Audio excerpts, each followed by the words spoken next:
Gopinath मुंडेंनी Bharatiya Janata party पक्षाच्या जन्मापासून काम केलं आणि तो पक्ष उभा केला असं विधान पंकजा मुंडेंनी केलंय। तसंच मुंडेंवर प्रेम करणाऱ्या लोकांना एकत्र केलं तर वेगळा पक्ष उभा राहील असंही त्या म्हणाल्या।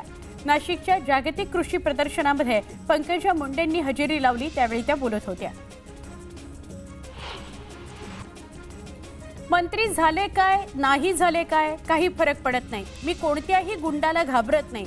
मी गुंडाला गुंड आणि बंडाला बंड आहे अशी जोरदार फटकेबाजी पंकजा मुंडेंनी केली। पंकजा मुंडेंनी आष्टी मतदारसंघाऐवजी परळीकडे लक्ष द्यावं असा टोला भाजप आमदार सुरेश धस यांनी लगावला। परळीतील राख वाळू या प्रश्नावर पंकजाताईंनी अधिक लक्ष द्यावं असंही सुरेश धस यांनी म्हटलंय। मी कोणत्याही बदल्याचं राजकारण केलेलं नाही। मला बदलाव आणायचा आहे, बदला घ्यायचा नाहीये अशी प्रतिक्रिया खासदार रणजितसिंह नाईक निंबाळकर यांनी दिली। संजीवराजे नाईक निंबाळकरांच्या घरावर झालेल्या आयकराच्या चौकशी संदर्भात त्यांनी भाष्य केलं। नाशिक आणि रायगड जिल्ह्याच्या पालकमंत्री पदावरून शिवसेनेला डावलल्यानंतर मुख्यमंत्री देवेंद्र फडणवीसांनी उपमुख्यमंत्री एकनाथ शिंदे यांना आणखी एक धक्का दिल्याचं बोललं जात आहे। गेल्या आठवड्यात पुनर्गठित केलेल्या राज्य आपत्ती व्यवस्थापन समितीमध्ये शिंदे यांना डावलून उपमुख्यमंत्री अजित पवार यांना या समितीच्या सदस्यपदी नियुक्ती करण्यात आली असं बोललं जात आहे। एकनाथ शिंदे यांच्या सरकारनं केलेल्या लोकप्रिय घोषणांना कात्री लावण्याचा विचार फडणवीस सरकार करत आहे। लाडकी बहीण योजनेतून अपात्र महिलांना वगळण्यात आल्यानंतर आता मुख्यमंत्री तीर्थदर्शन, शिवभोजन थाळी, आनंदाचा शिधा, लाडका भाऊ, महिलांकरता गुलाबी रिक्षा अशा योजना काही प्रमाणात गुंडाळण्यात येण्याची शक्यता आहे। आमदार मिलिंद नार्वेकरांसह सुभाष देसाई, अंबादास दानवे यांनी मुख्यमंत्री देवेंद्र फडणवीस यांची भेट घेतली। बाळासाहेबांच्या स्मारकाचं अध्यक्ष न बदलण्याची मागणी ठाकरेंच्या नेत्यांनी केली आहे। शक्तीपीठ महामार्ग कोल्हापूर जिल्ह्यातून जाणार नाही हे आपण आधीच सांगितलं आहे। त्यामुळे आधी जो लेआउट काढला होता तो रद्द झाल्याची अधिसूचना आहे। राजेश क्षीरसागर हे शहरी भागात राहणारे आमदार आहेत। या महामार्गाला शेतकऱ्यांचा विरोधच आहे अशा शब्दात वैद्यकीय शिक्षण मंत्री हसन मुश्रीफ यांनी ठणकावलं। उद्योग मंत्री उदय सामंत आणि उच्च आणि तंत्र शिक्षण मंत्री चंद्रकांत पाटील यांच्यात सांगलीत कोणाच्या तालमीत तयार झाला यावरून मिश्कील टोलेबाजी रंगली। भाषणात बोलताना मंत्री उदय सामंत यांनी आपण जयंत पाटील यांच्या तालमीत तयार झालो असं विधान केलं। त्यावर लगेच मंत्री चंद्रकांत पाटलांनी कुणाच्या तालमीत आहात हे पण सांगा आधी अशी मिश्कील टिप्पणी केली।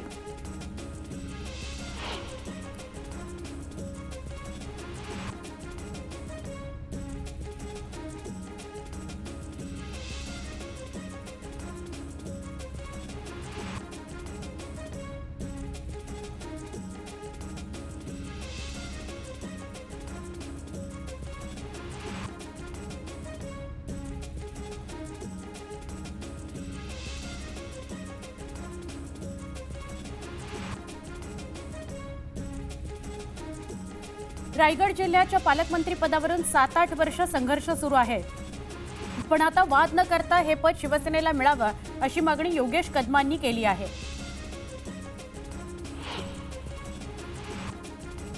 शिर्डीतील पुणतांब्यामध्ये राजस्थानचे राज्यपाल हरिभाऊ बागडे यांच्या हस्ते स्वर्गीय चंद्रकांत बारहाते यांनी लिहिलेल्या अमृत मंथन या पुस्तकाचा प्रकाशन सोहळा पार पडला। यावेळी राधाकृष्ण विखे पाटील, पोपटराव पवार उपस्थित होते।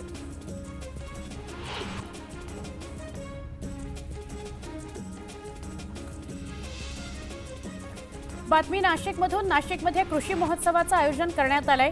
गेल्या 14 वर्षांपासून हा कृषी महोत्सव भरवला जात असून या कृषी महोत्सवाला मंत्री राधाकृष्ण विखे पाटलांनी हजेरी लावली।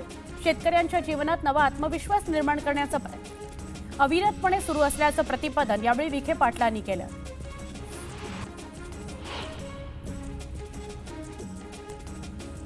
गोंदिया जिल्हा परिषदेच्या 4 विषय समितीकरता सभागृहात झालेल्या निवडणुकीत भाजपचे 4 उमेदवार विजयी झाले, तर राष्ट्रवादी काँग्रेसला सभापती पदापासून दूर ठेवण्यात आले। त्यामुळे गोंदिया जिल्हा परिषदेत मवियात बिघाडी झाल्याचं पाहायला मिळालं।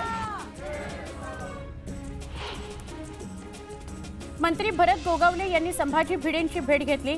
धारातीर्थ यात्रेदरम्यान धारकऱ्यांच्या प्रवासात येणाऱ्या अडचणी त्यांनी जाणून घेतल्या। जळगावात राष्ट्रवादी काँग्रेसचे आमदार अनिल पाटील यांनी पत्रकारांच्या क्रिकेट स्पर्धेत सहभाग घेतला।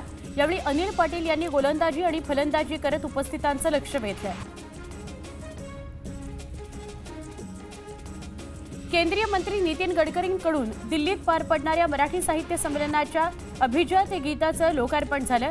21 ते 23 फेब्रुवारी या कालावधीत 98वे अखिल भारतीय मराठी साहित्य संमेलन पार पडणार आहे।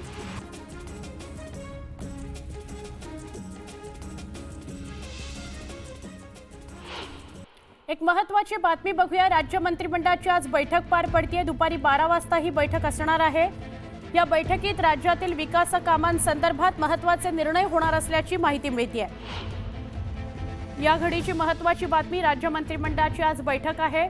12 वाजता ही बैठक होणार आहे आणि या बैठकीमध्ये राज्यातल्या विकास कामांसंदर्भात महत्त्वाचे निर्णय होतील अशी शक्यता वर्तवली जाते आहे।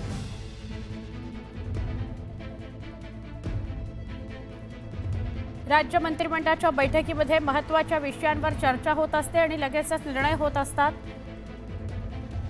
त्याप्रमाणे आज 12 वाजता राज्य मंत्रिमंडळाची बैठक आहे आणि या बैठकीमध्ये विकासासंदर्भात काही महत्त्वाचे निर्णय घेतले जाऊ शकतात।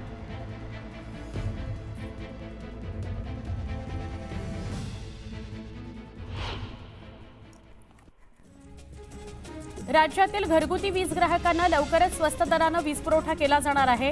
या संदर्भात महावितरणने महाराष्ट्र विद्युत नियामक आयोगाकडे दाखल केलेल्या वीज दर प्रस्तावामध्ये घरगुती ग्राहकांसाठीच्या वीज दरात टप्प्याटप्प्याने कपात करण्यास परवानगी मागितली आहे। मुंबई गोवा राष्ट्रीय महामार्ग, नागपूर गोवा शक्तीपीठ द्रुतगती महामार्ग आणि मुंबई नागपूर समृद्धी द्रुतगती महामार्ग हे 3 महामार्ग एकमेकांना जोडून महाराष्ट्र ग्रीड एक्सप्रेसवे बनवण्याचं नियोजन शासकीय स्तरावर करण्यात येत आहे। महाराष्ट्र ग्रीड एक्सप्रेसवे वास्तवात उतरल्यावर राज्यांतर्गत वाहतूक गतिमान होणार आहे। बदलापुरात परप्रांतीय फेरीवाल्यांविरोधात मनसेच्या शहराध्यक्ष संगीता चेंदवणकर या आक्रमक झाल्या। रात्री त्यांनी स्टेशन परिसरात फेरीवाल्यांकडे जाऊन आधार कार्डची मागणी केली। ज्यांच्याकडे आधार कार्ड नव्हतं त्यांच्या सामानाची तोडफोड केली।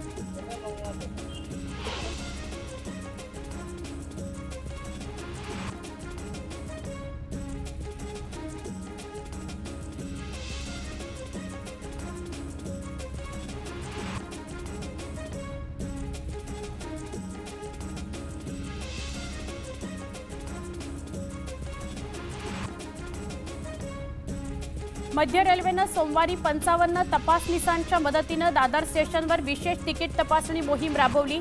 यावेळी विना तिकीट प्रवास करणाऱ्या 1267 प्रवाशांना पकडून त्यांच्याकडून 3,12,600 रुपयांचा दंड वसूल करण्यात आला।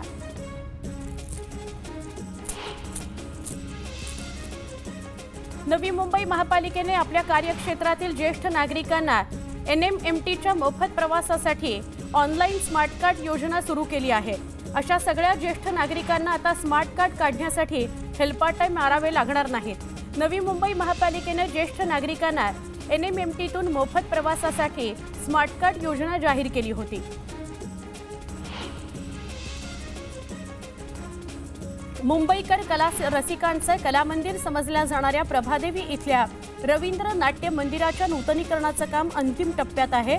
नाट्य मंदिराचं काम फेब्रुवारी अखेरपर्यंत पूर्ण होऊन मार्च महिन्यामध्ये नाट्य मंदिराचा पडदा उघडणार आहे। मुंबईकर कला रसिकांची पंढरी पुन्हा गजबजणार आहे। पिंपरी चिंचवड महापालिकेत प्रशासकीय राजवटीत 2024-25 या आर्थिक वर्षात उत्पन्नापेक्षा खर्चच अधिक होत असल्याचं जानेवारी अखेरपर्यंतच्या आकडेवारीवरून समोर आलंय। चालू आर्थिक वर्षात जानेवारी अखेर महापालिका तिजोरीत सगळ्या प्रकारचं उत्पन्न एकूण 3,409 कोटी इतकं जमा झालं आहे, तर 3,424 कोटी 55 लाख रुपयांचा खर्च झाला आहे। पुणे शहरात जीपीएसच्या आजारामुळे आता शहरातील लहान मोठ्या सगळ्या 350 पाण्याच्या टाक्या महापालिका स्वच्छ करणार आहे, धुवून काढणार आहे। यामुळे शहरातील पाणीपुरवठा विस्कळीत होण्याची शक्यता व्यक्त होते। राज्यात जीबीएसच्या आणखी एका रुग्णाचा मृत्यू झालाय। पुणे महापालिकेच्या कमला नेहरू रुग्णालयामध्ये 37 वर्षाच्या रुग्णाच्या मृत्यूची नोंद झाली आहे। यामुळे राज्यात आतापर्यंत मृत्यू झालेल्या रुग्णांची संख्या 7 झालेली आहे। दरम्यान राज्यातील जीबीएसची रुग्णसंख्या 192 वर पोहोचली आहे। एसटी महामंडळाने 25 जानेवारीपासून 14.95% भाडेवाढ केली आहे। याचा सर्वसामान्य प्रवाशांना भुर्दंड सहन करावा लागतोय। एसटीच्या भाडेवाढीमुळे महिन्याच्या पासच्या खर्चात सुमारे 100 रुपयांपर्यंत अतिरिक्त वाढ झाली आहे। जळगावमध्ये क्रिकेट प्रीमियर लीगचं आयोजन करण्यात आलं होतं। गिरीश महाजन यांच्या हस्ते क्रिकेट स्पर्धेचा शुभारंभ करण्यात आला। यावेळी मंत्री गिरीश महाजनांनी फलंदाजी करत क्रिकेटच्या मैदानावर फटकेबाजी केल्याचं बघायला मिळालं। जाती धर्माची बंधनं झुगारून प्रेमविवाह करणाऱ्या प्रेमी युगुलाच्या सुरक्षेसाठी सेफ हाऊस तयार करण्याचा निर्णय राज्य सरकारने घेतला आहे। ऑनर किलिंगच्या घटनांमध्ये वाढ होत असल्याने प्रतिबंधात्मक उपाय म्हणून हा निर्णय घेण्यात आलाय। सेफ हाऊस तयार करण्याचे आदेश गृह मंत्रालयाकडून सगळ्याच पोलीस आयुक्तालय आणि जिल्हा अधीक्षक कार्यालयांना देण्यात आले।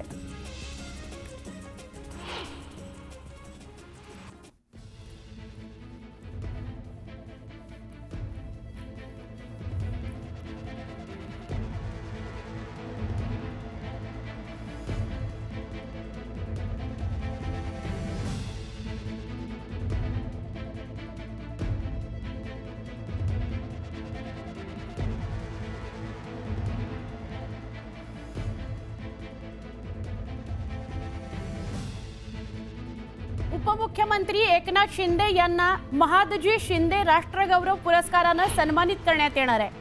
महत्त्वाचं म्हणजे आज दिल्लीत शरद पवार यांच्या हस्ते हा पुरस्कार एकनाथ शिंदेंना प्रदान करण्यात येईल।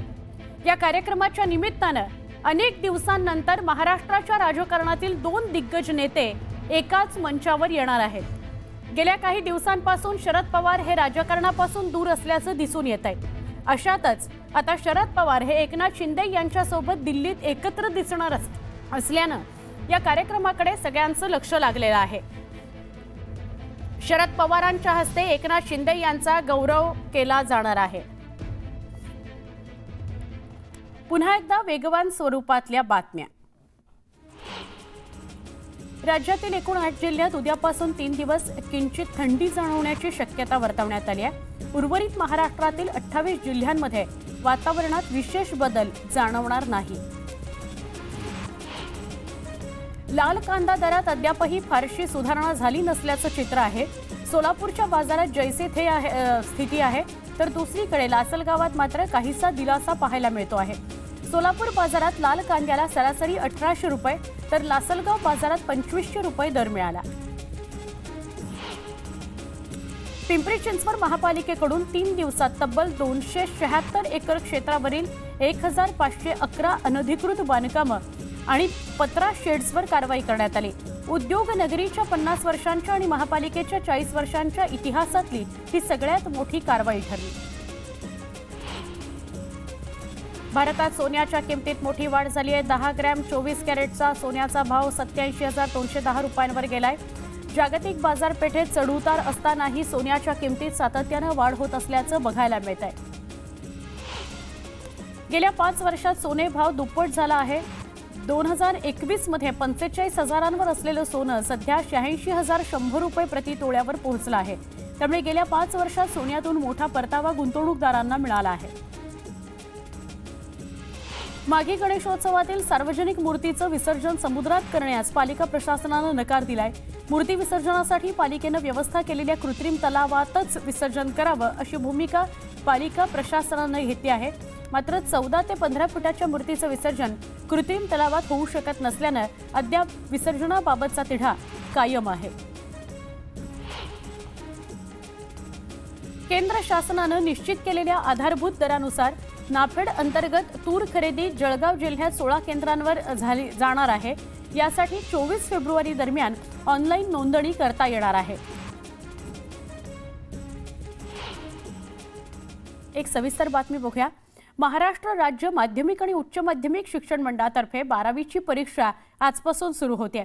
यंदा या परीक्षेसाठी 15,05,037 विद्यार्थ्यांनी नोंदणी केलेली आहे। गेल्या वर्षीच्या तुलनेमध्ये विद्यार्थ्यांच्या नोंदणीमध्ये घट झालेली आहे। 12वीची परीक्षा 18 मार्चपर्यंत असणार आहे.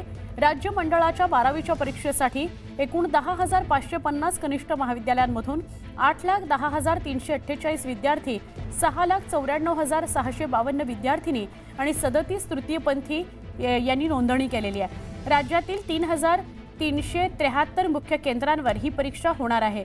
विद्यार्थ्यांनी परीक्षेच्या नियोजित वेळेपूर्वी किमान अर्धा तास अगोदर परीक्षा केंद्रांवर हजर राहणं आवश्यक आहे.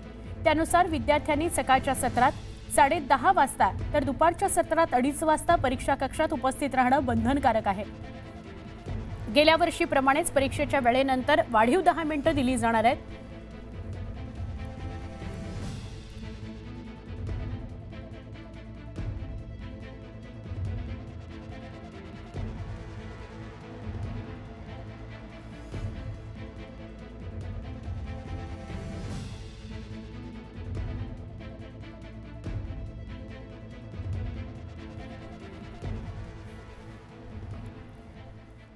आणि एक महत्त्वाची बातमी बघणार आहोत. मयत सरपंच संतोष देशमुख यांची मुलगी वैभवी देशमुखची आजपासून 12वीची परीक्षा सुरू होते. वडिलांच्या हत्येचं दुःख बाजूला ठेवून वैभवी आज 12वीची परीक्षा देणार आहे. आज तिचा पहिला पेपर आहे.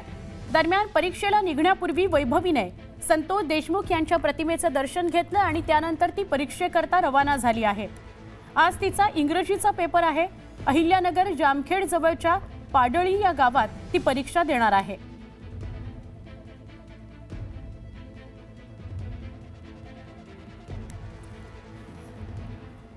पुन्हा एकदा वेगवान स्वरूपातल्या बातम्या. 12वीच्या परीक्षेसाठी परीक्षा केंद्रावर केंद्र संचालक, पर्यवेक्षक अशा परीक्षा संबंधित कर्मचाऱ्यांची अदलाबदल करण्यात आली आहे. त्यात सर्वाधिक केंद्र छत्रपती संभाजीनगर विभागीय मंडळातील असून तसंच संवेदनशील परीक्षांच्या केंद्रांवर ड्रोनद्वारे देखरेख करण्यात येणार आहे. शिक्षण हक्क कायद्याअंतर्गत खासगी शाळांमधील 25% राखीव जागांवरील प्रवेशासाठी आलेल्या अर्जाची ऑनलाईन सोडत सोमवारी विद्यार्थ्यांच्या हस्ते काढण्यात आली. राज्यातील 8,863 शाळांमधील एकूण 9,09,111 जागांकरता 3,05,159 बालकांचे अर्ज आले आहेत. राज्यात शिक्षक भरतीचा दुसरा टप्पा सुरू करण्यात आल्यानं त्या माध्यमातून आवश्यक आणि पात्र शिक्षक उपलब्ध होणार आहेत.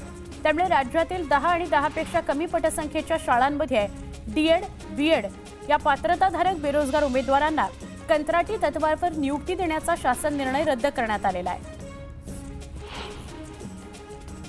निळजे रेल्वे पुलाच्या पुनर्बांधणीचं अवजड काम विहित वेळेच्या 1 दिवस आधीच पूर्ण झालंय. त्यामुळे पुलावरील वाहतूक सोमवारी रात्री 12 वाजल्यानंतर नियमित सुरू होऊ शकेल असं रेल्वेच्या अभियंत्यानं सांगितलं.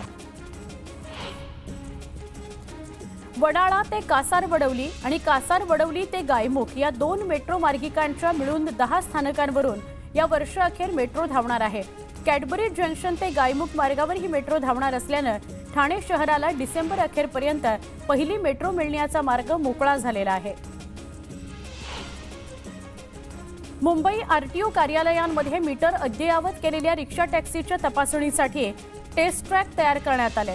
या ट्रॅकवर नव्या दरानुसार मीटर अद्ययावत केलेल्या रिक्षा आणि टॅक्सींची तपासणी करून त्यांना परवानगी देण्यात येणार आहे. परंतु नवे दर लागू होऊन 10 दिवस उलटले तरी अद्याप मीटरचं अद्ययावतीकरण सुरू करण्यात आलेलं नाही. गेल्या 2 महिन्यांपासून मुंबईच्या हवेचा खालावलेला दर्जा वाढत्या उन्हामुळे आणि वाऱ्याच्या बदलामुळे हळूहळू सुधारतोय. गेल्या काही दिवसांपासून मुंबईतील काही भागातील हवेचा दर्जा समाधानकारक श्रेणीमध्ये नोंदवण्यात आलेला आहे. मुंबईतील गुलाबी थंडी आता गायब झाली आहे. वाढत्या पाऱ्यानं मुंबईकरांना चटके द्यायला सुरुवात केलेली आहे. मुंबईची रात्र तुर्तास तरी आल्हाददायक असली तरी दिवसा मात्र कमाल तापमान 35 अंश सेल्सिअसवर येऊन ठेपलं आहे. राज्यामध्ये सापडलेल्या बनावट औषधांच्या पार्श्वभूमीवर सगळ्या आरोग्य संस्थांमधील उपलब्ध साठा आणि त्याची गुणवत्ता तपासण्यासाठी राज्य सरकारनं नियमावली जाहीर केलेली आहे. गेल्या 2 वर्षांमध्ये महाराष्ट्र राज्य वैद्यकीय वस्तू खरेदी प्राधिकरणानं खरेदी केलेल्या 22,367 औषधांपैकी अवघे 8 नमुने कमी दर्जाचे असल्याचे उघडकीस आले. तर अद्यापही 1,616 औषधांच्या नमुन्यांचा अहवाल प्रलंबित आहे. नमामि चंद्रभागा या मोहिमेकरता पुणे आणि सोलापूर जिल्हाधिकाऱ्यांच्या आणि विभागीय आयुक्तांच्या अध्यक्षतेखाली कार्यकारी समितीची स्थापना करण्यात आली। जिल्हा स्तरावरील समितीकडून मोहिमेअंतर्गत कामाचा आराखडा तयार करण्यात येणार आहे। कामाच्या अंमलबजावणीसाठी संबंधित यंत्रणेशी समन्वय ठेवून महिन्यातून एकदा समितीची बैठक घेण्याचं निश्चित करण्यात आलेलं आहे। टोरेस प्रकरणामध्ये नवी मुंबईतून आतापर्यंत 848 तक्रारदार पुढे आलेले आहेत। त्यांची 11 कोटी 14 लाखांची फसवणूक झाल्याचं पोलीस तपासात समोर आलंय। टोरेस प्रकरणात 4 गुन्हे दाखल असल्यानं नवी मुंबईचा गुन्हा मुंबई पोलिसांकडे वर्ग होण्याची शक्यता आहे। जास्तीत जास्त नागरिकांना आरोग्य सुविधेचा लाभ होण्याकरता आयुष्यमान भारत योजनेच्या कार्ड वितरणाचं उद्दिष्ट पूर्ण करावं असे निर्देश सार्वजनिक आरोग्य राज्यमंत्री मेघना बोर्डीकर यांनी दिले आहेत। प्रधानमंत्री जन आरोग्य योजना आणि महात्मा ज्योतिबा फुले जन आरोग्य योजना यांचा आढावा घेण्यात आला। त्यावेळी राज्यमंत्री बोर्डीकर बोलत होत्या। ठाण्यामध्ये 8,000हून अधिक बेकायदा बॅनरवर कारवाई करण्यात आली। बेकायदा बॅनर्सबाजी करणारे 125 जणांवर गुन्हे दाखल करण्यात आले। 1 लाखांहून अधिक रुपयांचा दंड त्यांच्याकडून वसूल करण्यात आला। माघी गणेशोत्सवात बाप्पाच्या विसर्जनावर आलेलं विघ्न अखेर टळलंय। गेल्या 4 दिवसांपासून गोडाऊनमध्ये ठेवलेल्या बाप्पांचं आज 11व्या दिवशी विसर्जन केलं जाणार आहे। मात्र प्लास्टर ऑफ पॅरिसच्या कोणत्याही मूर्तीचं विसर्जन समुद्रात होणार नसून पालिकेनं निर्माण केलेल्या कृत्रिम तलावातच त्याचं विसर्जन होणार आहे। यासाठी कृत्रिम तलावांची सुविधा उपलब्ध करण्यात येणार आहे। रणवीर अलाहाबादियानं केलेल्या वादग्रस्त विधानानंतर मोठा वाद निर्माण झालाय। या प्रकरणानंतर आता यूट्यूबवर रणवीर अलाहाबादिया आणि समय रैनासह 5हून अधिक जणांवर गुन्हा दाखल करण्यात आलाय। या सगळ्यांवर अश्लीलतेला प्रोत्साहन देण्याचा आरोप करत गुवाहाटीमध्ये गुन्हा दाखल करण्यात आलेला आहे। महापालिकेच्या नुकत्याच जाहीर झालेल्या अर्थसंकल्पात कोळीवाड्यांच्या विकासासाठी तुटपुंजी तरतूद करण्यात आली असून मूळ गावठाणांचा विस्तारच केला नसल्याचा आरोप वॉचडॉग फाउंडेशननं केला आहे। अर्थसंकल्पात शहर आणि उपनगरातील 42 कोळीवाड्यांच्या विकासासाठी केवळ 25 कोटी रुपयांची तरतूद केली आहे। विदर्भात प्रसिद्ध असलेली चिमूरची घोडा यात्रा मोठ्या उत्साहात पार पडली। चिमूरचे ग्रामदैवत असलेल्या श्रीहरी बालाजीची लाकडी घोड्याच्या रथावरून भव्य मिरवणूक काढण्यात आली। तुळजाभवानीच्या पुरातत्व खात्यातील अधिकारी बदला आणि त्यांना सक्त सूचना द्या, अन्यथा पुढील काळात पुरातत्व विभागाच्या विरोधात तुळजापुरात आंदोलन करणार असा इशारा पुजाऱ्यांनी दिलाय। पुरातत्व खात्याच्या मनमानी कारभारालाही कंटाळल्याचं निवेदन पुजाऱ्यांकडून देण्यात आलंय। दिल्लीत होत असलेल्या 98व्या अखिल भारतीय मराठी साहित्य संमेलनासाठी पुणे ते दिल्ली आणि दिल्ली ते पुणे अशी विशेष रेल्वे धावणार आहे। दिल्लीसाठी विशेष रेल्वे सोडण्यात यावी अशी मागणी साहित्यिकांकडून करण्यात येत होती। अशात 23 फेब्रुवारीला दिल्ली सफदरगंज या स्थानकावरून रात्री 10:30 वाजता पुण्याच्या दिशेने एक्सप्रेस मार्गस्थ होईल।